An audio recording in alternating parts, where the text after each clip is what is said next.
तो हे friends, good morning. आज की वीडियो में हम लोग पढ़ने वाले हैं 11वीं क्लास केमिस्ट्री सब्जेक्ट का एक इम्पोर्टेंट टॉपिक, मूलानुपाती सूत्र कैसे ज्ञात किया जाता है। जनरली ये क्वेश्चन ऑब्जेक्टिव में पूछा जाता है या फिर 2 नंबर के क्वेश्चन में पूछा जाता है। तो चलिए स्टार्ट करते हैं। तो इसमें मैं आपको बताऊंगा कि मूलानुपाती सूत्र को हम कैसे ज्ञात कर सकते हैं। तो यहाँ पे मैंने 3 क्वेश्चन लिए हैं, जैसा कि आप लोग देख रहे हैं। First question, second question and third question. तो मैं आपको बता दूं कि मैं ये फर्स्ट, सेकंड और थर्ड, ये इसमें 2 टाइप के क्वेश्चन पूछे जाते हैं मूलानुपाती सूत्र ज्ञात करना। तो आप इसे कैसे निकाल सकते हैं, इसको देखते हैं। बहुत ही आसान है, मैं आपको बस एक बार बताऊंगा, इजीली आप उसे कैच कर पाएंगे।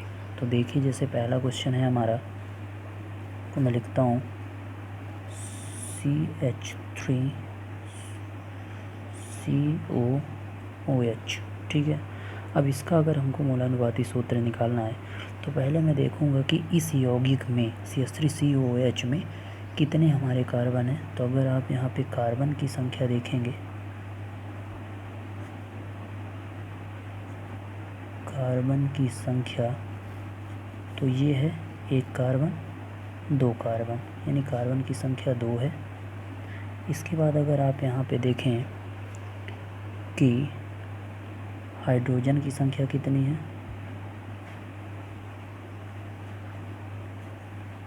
हाइड्रोजन की संख्या तो वो है 4। और अगर ऑक्सीजन की संख्या की बात करें हम यहाँ पे,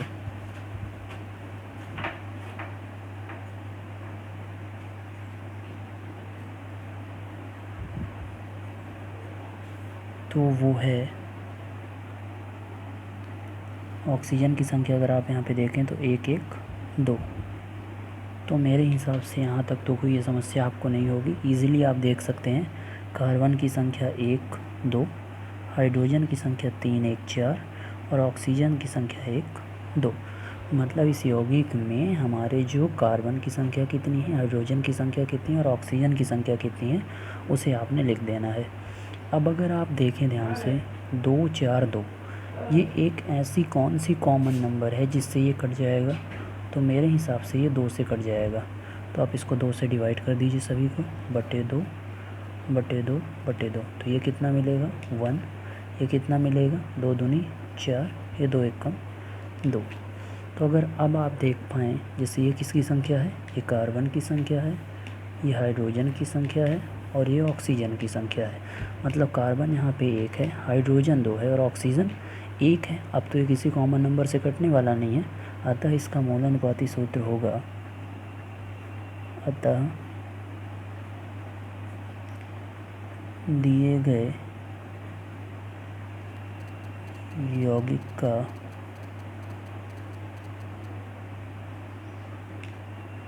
मूलानुपाती सूत्र क्या होगा, C1 है तो इसे हम नॉर्मल C लिख सकते हैं, H2 है तो H बेस में 2 लिखेंगे और ऑक्सीजन 1 है तो ऑक्सीजन यहाँ पे, यानी कि CH3COOH का जो मूलानुपाती सूत्र होगा वो होगा CH2O। तो मेरे हिसाब से कोई समस्या आपको नहीं होनी चाहिए इसमें। ओके, चलिए मूव करते हैं सेकंड क्वेश्चन की ओर। सेकंड क्वेश्चन था हमारा H2O2, बहुत इजी क्वेश्चन है। H2O2, इसे अब मैं विस्तृत नहीं बताऊंगा, शॉर्ट में बताऊंगा। एक क्वेश्चन मैंने विस्तार से बता दिया है, इसे आप आसानी से इसी प्रकार से हर एक क्वेश्चन को, अगर ये 2 मार्क्स में पूछा जाता है तो करना है, अदरवाइज़ अगर ये 1 मार्क में पूछा जाता है तो सीधे आपको आंसर इस तरह के देने हैं। ऑप्शन में ये रहेगा। तो H2O2 है, तो इसमें अगर आप देखें तो H का नंबर 2 है, O का नंबर भी 2 है, दोनों कॉमन नंबर 2 से कट जाएंगे तो ये भी 1 बचेगा, ये भी 1 बचेगा, यानी इसका जो मूलानुपाती सूत्र होगा वो H भी 1 है, O भी 1 है, तो H वो इसका राइट आंसर हो जाएगा। ठीक है। अब जैसे थर्ड नंबर आप देखें, यहाँ पे थोड़ा सा आपको इसकी वैरायटी मिलेगी। जैसे जो थर्ड नंबर क्वेश्चन है वो है CH3COOCH3। अब अगर यहाँ पे आप देखें तो कार्बन की जो संख्या है वह 1, 2, 3। हाइड्रोजन की जो संख्या है वह 3, 3, 6। लेकिन ऑक्सीजन का जो संख्या है वो है 2। अब अगर आप ध्यान से देखें नंबर को 3, 6 एंड 2, ये किसी कॉमन नंबर से नहीं कट रहे। अगर आप देखें 3 और 6 3 से कट जाएगा, 6 और 2 2 से कट जाएगा, लेकिन ये तीनों एक कॉमन नंबर से नहीं कटेंगे।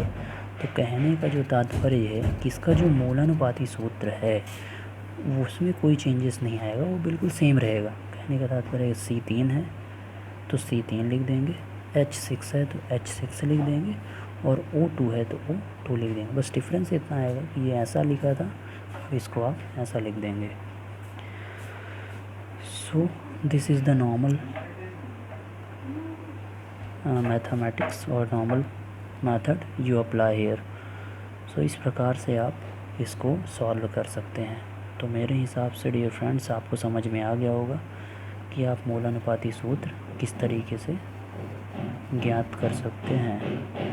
अब डियर फ्रेंड्स मैं आपको कुछ होमवर्क में दूंगा, आप उसको करेंगे, और अगर आपको कोई समस्या आती है तो आप वीडियो के नीचे लिखिए, तो मैं उसे आपका रिप्लाई ज़रूर करूँगा। तो मैं अब आपको होमवर्क दे देता हूँ, इसे आप घर में ज़रूर प्रैक्टिस करिएगा, अदरवाइज़ आपसे नहीं बनेगा। और प्रैक्टिस करने के दौरान अगर आपको कोई समस्या महसूस होती है तो ज़रूर हमें बताइए। तो मैं अब आपको होमवर्क दे देता हूँ।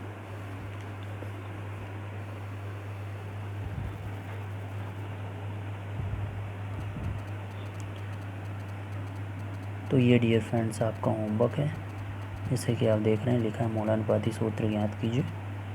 आप इसका अपने फ़ोन में स्क्रीनशॉट ले लीजिए या फिर नोट कर लीजिए। 10 क्वेश्चन है टोटल।